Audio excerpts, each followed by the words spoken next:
हिजोसम्म यो पुरै खाली थियो, आज पुरै भरिहाल्यो।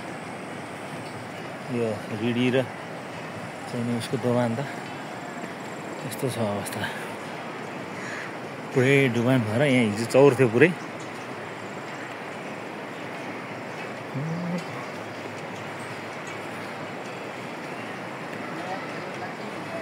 चाहिँ पुलमा हेर्ने, बाढी हेर्ने पनि भिड छ।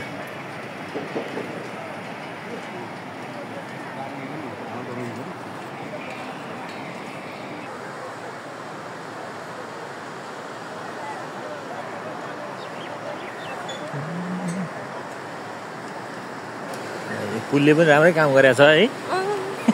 यो बाढीमा यस्तो नभए खोला तर्न कहाँ सकिन्थ्यो? वारिपारि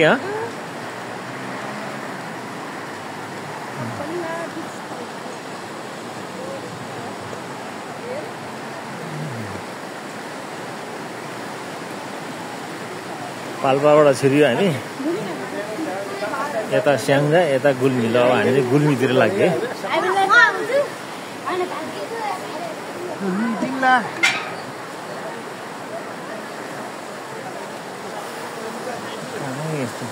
यसको चाहिँ कालीगण्डकी यताबाट आइरहेको छ, स्याङ्जातिरबाट है।